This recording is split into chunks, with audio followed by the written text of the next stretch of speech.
स्वामी विवेकानंद की प्रतिमा पर किए पुष्प अर्पित। राजकीय लोहिया कॉलेज में एबीवीपी ने मनाई विवेकानंद जयंती।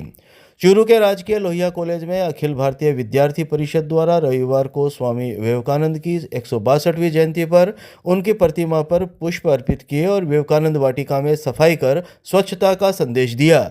जिला संयोजक कुलदीप जागावत ने कहा कि एबीवीपी स्वामी विवेकानंद को अपना आदर्श मानती है और उनके विचारों पर काम करती है। उन्होंने युवाओं को अनुशासन और दृढ़ संकल्प से कार्य करने का आह्वान किया।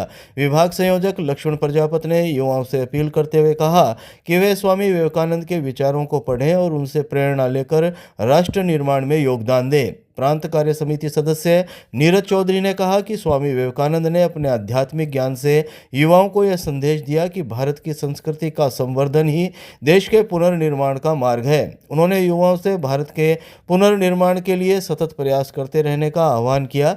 इस मौके पर युवाओं ने स्वामी विवेकानंद के आदर्शों को लेकर जय घोष लगाए और उनके विचारों को आत्मसात करने का संकल्प लिया। जैन श्वेतांबर स्कूल में यूथ फेयर का आयोजन। जिला कलेक्टर अभिषेक सुराणा ने विद्यार्थियों को दिया कैरियर संबंधी मार्गदर्शन।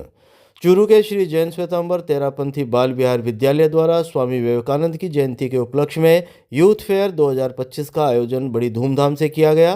कार्यक्रम का शुभारंभ कार्यक्रम के मुख्य अतिथि और जिला कलेक्टर अभिषेक सुराणा, विद्यालय प्रबंध समिति अध्यक्ष डॉक्टर सूरजमल सुराणा, सचिव आनंद बालाण, प्रधानाचार्य प्रेम सिंह राठौड़, विद्यालय कार्यकारिणी समिति सदस्य अजय शर्मा, रचना कोठारी, प्रभु सिंह गौड़, रविंद्र सिंह शेखावत और लेखाकार सुरेश शर्मा ने विद्या की देवी मां सरस्वती, भगवान गणेश और स्वामी विवेकानंद के समक्ष दीप प्रज्वलित कर किया। जिला कलेक्टर अभिषेक सुराणा ने छात्र छात्राओं से उनके द्वारा तैयार मॉडलों के संबंध में सूचना प्राप्त की तथा उनसे प्रश्न भी पूछे। उन्होंने विद्यार्थियों को कैरियर मार्गदर्शन संबंधी प्रेरणा देते हुए कृषि एवं स्वरोजगार हेतु प्रोत्साहित किया। कार्यक्रम को संबोधित करते हुए विद्यालय प्रबंध समिति अध्यक्ष डॉक्टर सूरजमल सुराणा ने कहा कि इस प्रकार के कार्यक्रम से छात्रों को न केवल अपने कौशल और प्रतिभा प्रदर्शन का अवसर मिलता है, बल्कि अपने क्षेत्र, संस्कृति और जीवन से जुड़े अन्य पहलुओं को भी जानने का अवसर मिलता है। सचिव आनंद बालाण ने विद्यालय द्वारा उपलब्ध कराई जाने वाली सुविधाओं को बताते हुए संचालक ट्रस्ट और इनके न्यासियों को उनके भौतिक और वित्तीय सहयोग के लिए साधुवाद दिया। प्रधानाचार्य प्रेम सिंह राठौड़ ने बताया कि विद्यालय इस प्रकार के आयोजन समय समय पर करवाता है, जिसके माध्यम से छात्र छात्राओं को विभिन्न क्षेत्रों में अपनी प्रतिभा और प्रवीणता दर्शाने का अवसर मिलता है। इस मौके पर कक्षा 3 से 12 तक के विद्यार्थियों ने खेल और मनोरंजन, आर्ट एंड क्राफ्ट गैलरी, शिक्षा संबंधी model, gratitude corner, career counselling corner, Bharat के महान व्यक्तित्व के जीवन और कार्य आधारित मॉडल, चूरू और उसके इतिहास स्थल आधारित मॉडल, विजन बोर्ड, गैर शैक्षणिक गतिविधियों को दर्शाने वाले मॉडल सहित अल्पाहार व्यवस्था हेतु भी छात्र छात्राओं द्वारा विभिन्न स्टॉल लगाई गई। किसी स्टॉल ने जहां आगंतुकों को भारत के उत्तर से दक्षिणी छोर को जोड़ने वाली संस्कृति से परिचित करवाया, तो किसी ने योग और जीवन मूल्यों की शिक्षा से जोड़ा। एक ही मंच पर आयोजित इन विविधताओं ने अतिथियों, आगंतुकों और विद्यार्थियों को कार्यक्रम से प्रारंभ से अंतिम क्षण तक रोके रखा। शिक्षण एवं प्रशिक्षण से संबंधित प्रस्तुत 170 मॉडलों के द्वारा विद्यार्थियों ने विषय विशेषज्ञों के सानिध्य में विज्ञान, सामाजिक विज्ञान, गणित, अंग्रेजी, हिंदी, संस्कृत, वाणिज्य आदि के विभिन्न उपकरणों को सरलता से समझने और उपयोग करने के तरीके बताए। टाउन हॉल में आयोजित हुआ मुख्यमंत्री रोजगार उत्सव। युवाओं को मिले नियुक्ति पत्र, जिले के विकास कार्यों का हुआ लोकार्पण और शिलान्यास।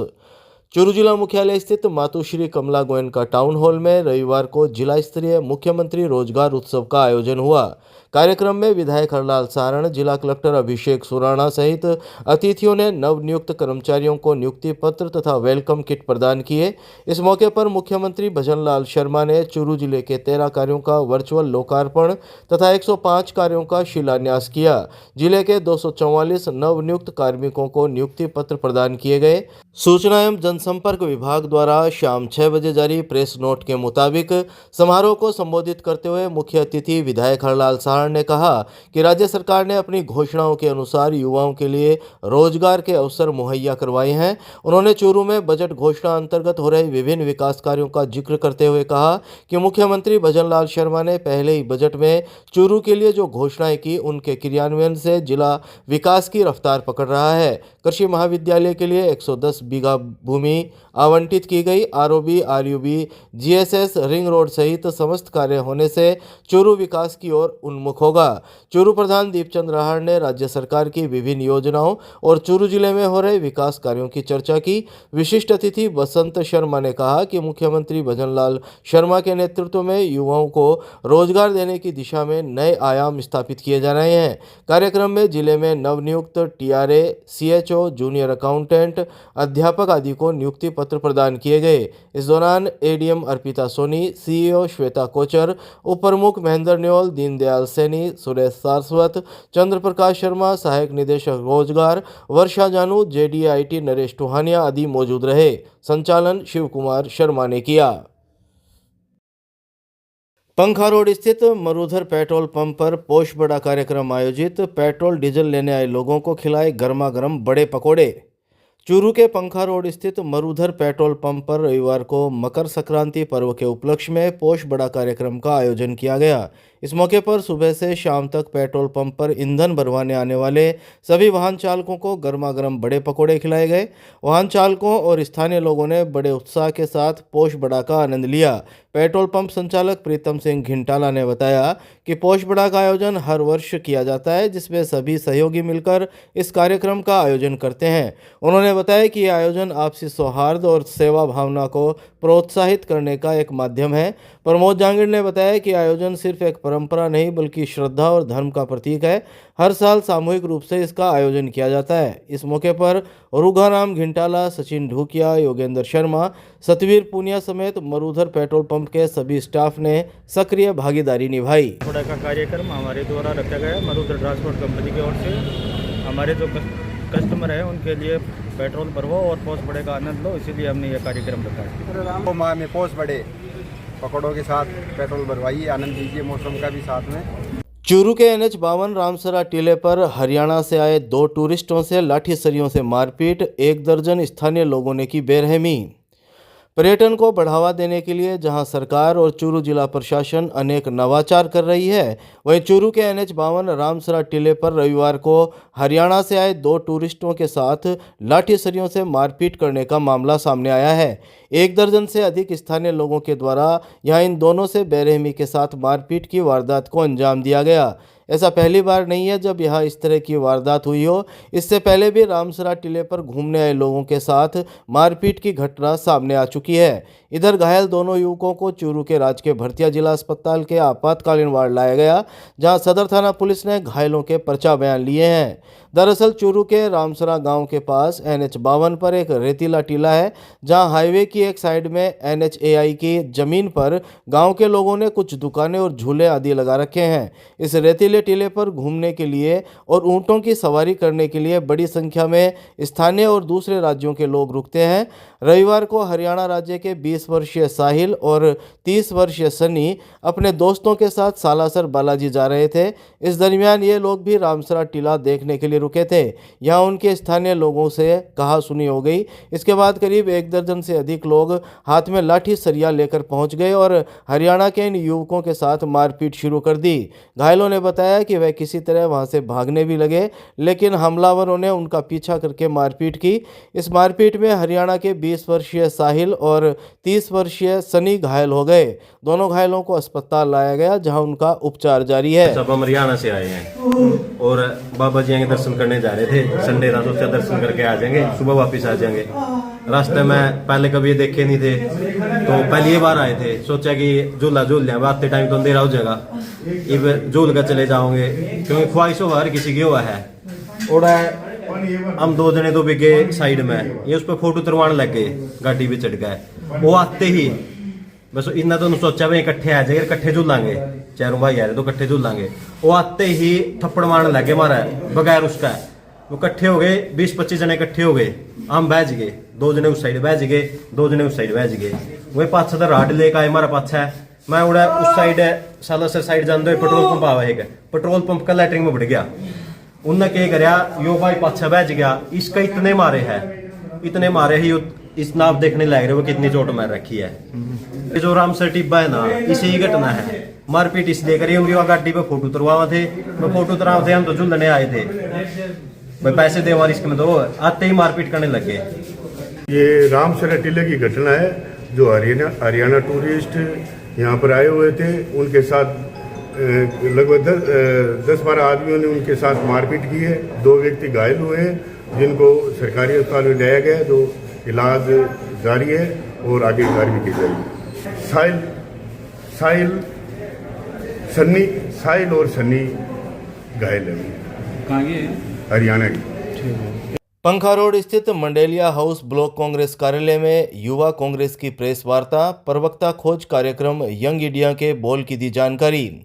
चूरू जिला मुख्यालय के पंखा रोड स्थित मंडेलिया हाउस ब्लॉक कांग्रेस कार्यालय में रविवार को युवा कांग्रेस ने प्रेस वार्ता की। प्रेस वार्ता में यंग इंडिया के बोल कार्यक्रम की जानकारी दी गई।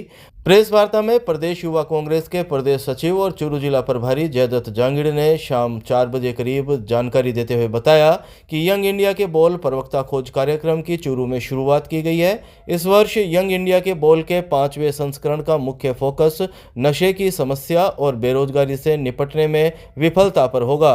उन्होंने बताया कि इस प्रतियोगिता के लिए आवेदन प्रक्रिया 15 दिसंबर 2024 से IYC ऐप के माध्यम से शुरू होगी। इच्छुक प्रतिभागियों को इन दोनों मुद्दों पर अपने वीडियो प्रस्तुत करने होंगे। इस कार्यक्रम के प्रतिभागियों को राज्य और राष्ट्रीय स्तर पर आमंत्रित किया जाएगा और उन्हें भारतीय युवा कांग्रेस के राज्य और राष्ट्रीय प्रवक्ता बनने का अवसर प्रदान किया जाएगा। साथ ही उन्हें पार्टी के विचारों को प्रासंगिक मुद्दों पर व्यक्त करने का मौका भी मिलेगा। युवा कांग्रेस नेता हर्ष लांबा ने क्षेत्र के युवाओं से अपील करते हुए इस कार्यक्रम में बड़ी संख्या में भाग लेने का आह्वान किया। उन्होंने कहा कि सरकार को बेरोजगारी और नशे की समस्या को नियंत्रित करने के लिए प्रभावी कदम उठाने पर मजबूर करें। युवा कांग्रेस प्रवक्ता एडवोकेट सद्दाम हुसैन ने प्रेस वार्ता का संचालन करते हुए कहा कि इस कार्यक्रम के माध्यम से युवाओं, छात्रों, पेशेवरों, जमीनी कार्यकर्ताओं और राजनीति के प्रति उत्साही लोगों को एक मंच प्रदान करना है ताकि वे अपनी आवाज़ उठाएं और गैर जिम्मेदार सरकार तक अपनी बात पहुंचा सकें। इस अवसर पर ब्लॉक कांग्रेस कमेटी के अध्यक्ष असलम खोकर, युवा कांग्रेस चूरू विधानसभा अध्यक्ष सोहेल खान डी के भी मौजूद रहे। आज भारतीय युवा कांग्रेस की ओर से एक प्रेस कॉन्फ्रेंस का आयोजन किया गया है। भारतीय युवा कांग्रेस की ओर से एक कैंपेन का संचालन किया जा रहा है, यंग इंडिया के बोल। इसके माध्यम से देश भर के अंदर प्रखर वक्ताओं की खोज की जा रही है। इसके लिए युवा प्ले स्टोर में जाकर विद IYC ऐप डाउनलोड कर सकते हैं, उसमें फॉर्म भर सकते हैं और उसमें 2 विषय पर आप अपना वीडियो है वो आपको अपलोड करना है। देश में निरंतर बढ़ती महंगाई और देश के अंदर नशे के दुष्प्रभाव, इन दोनों विषय पर आपको वीडियो बना के उस फॉर्म में अपलोड करना है। उसके उपरांत आपका जिला स्तर पर, राज्य स्तर पर और राष्ट्रीय स्तर पर आधिकारिक प्रवक्ता बनने का आपको अवसर प्रदान किया जाएगा। इस अभियान का आज हमने चूरू जिले में शुभारंभ किया है। इस अभियान का अधिक से अधिक प्रचार प्रसार हो और सभी युवाओं को उचित अवसर मिले, इसके लिए आज हमने प्रेस कॉन्फ्रेंस का आयोजन किया है। जिला युवा कांग्रेस की ओर से स्थानीय ब्लॉक कांग्रेस कार्यालय मंडेलिया हाउस में एक प्रेस वार्ता का आयोजन किया गया, जिसमें यंग इंडिया के बोल के आधार पर प्रवक्ताओं की जो देश भर से अलग अलग स्टेट से अलग अलग जिलों से बनकर के आएंगे, उनके बारे में यहाँ चर्चा की गई थी। साथ ही जिले भर से फार्म भरवाए जाएंगे और उनको राहुल गांधी जी के सामने प्रेजेंटेशन देने का मौका दिया जाएगा और उसमें प्रवक्ताओं को छांट करके नेशनल लेवल पर बोलने का मौका मिलेगा। इसी संदर्भ में हमने आज प्रेस वार्ता का आयोजन किया था। जो साथी यूथ कांग्रेस में चुनाव लड़ने से वंचित रह गए थे, जो अपने आप को नेता नहीं बना पाए थे, उन साथियों के लिए यंग इंडिया बोल सीजन 5 लेके आया। हम सब चाहते हैं कि वो सभी साथी हमारे साथ में आए और यूथ कांग्रेस में प्रवक्ता बन करके अपने साथियों की आवाज़ उठाएं, किसानों की, नौजवानों की, महिलाओं की, और अपने उन भाइयों के हकों के लिए लड़ें जो लोग सरकार के खिलाफ या सरकार की किसी अव्यवस्था से वंचित हैं। सरदार शहर में नगर परिषद के सफाई कर्मचारी से मारपीट के बाद गंभीर हालत में लाया गया चूरू जिला अस्पताल। चूरू जिले के सरदार शहर में नगर परिषद के सफाई कर्मचारी से रविवार को हुई मारपीट के बाद घायल को चूरू के राजकीय भरतिया जिला अस्पताल के आपातकालीन वार्ड लाया गया, जहां चिकित्सकों और नर्सिंग स्टाफ के द्वारा उसका इलाज शुरू किया गया। अस्पताल में सरदार शहर नगर परिषद आयुक्त प्रदीप कुमार मीणा ने शाम 4 बजे करीब बताया कि रविवार को सरदार शहर नगर परिषद की टीम कनिष्ठ अभियंता सीताराम मीणा के नेतृत्व में चाइनीज मांझे को बेचने वालों के खिलाफ कार्रवाई करने गई थी। टीम सरदार शहर के वार्ड 28 में छगनलाल नाई के घर कार्रवाई करने गई। कार्रवाई के दौरान छगनलाल नाई के परिवार के सदस्य और महिलाओं ने टीम के सदस्यों पर ईंट, पत्थर व लकड़ी के डंडों से हमला कर दिया। हमले में नगर परिषद का सफाई कर्मी कर्मी हरिहर सैनी के मुंह, आंख और नाक पर गंभीर चोट आई, जिसे पहले सरदार शहर के अस्पताल और अब चूरू के राजकीय भर्तिया अस्पताल लाया गया है। अस्पताल के आपातकालीन वार्ड में घायल सफाई कर्मी का इलाज जारी है, जहां चिकित्सकों ने घायल के एक्सरे और सीटी स्कैन आदि की जांचें करवाई है। चूरू जिला जेल के सामने ऑटो को पिकअप ने मारी टक्कर, हादसे में महिला बच्चों सहित 3 लोग घायल। चूरू जिला जेल के सामने रविवार को एक पिकअप ने ऑटो को टक्कर मार दी। हादसे में ऑटो में सवार एक ही परिवार के 3 लोग घायल हो गए। घायलों को चूरू के राजकीय भर्तिया जिला अस्पताल के आपातकालीन वार्ड लाया गया, जहां चिकित्सकों और नर्सिंग स्टाफ ने उनका इलाज शुरू किया। सूचना के बाद अस्पताल चौकी पुलिस ने मामले की जानकारी जुटाई। अस्पताल चौकी पुलिस से शाम 5 बजे मिली जानकारी के मुताबिक रामगढ़ से एक परिवार ऑटो में अपने ननिहाल खींवासर जा रहा था, तभी जिला जेल के सामने एक पिकअप ने ऑटो को टक्कर मार दी। ऑटो में परिवार के 5 लोग सवार थे, जिनमें से 40 वर्षीय आशिक, 37 वर्षीय फातिमा और 9 साल का महबूब घायल हो गए। घायलों को निजी वाहन से जिला अस्पताल के आपातकालीन वार्ड लाया गया। इधर पिकअप ड्राइवर हादसे के बाद पिकअप सहित मौके से फरार हो गया। बहरहाल घायलों का अस्पताल में इलाज चल रहा है।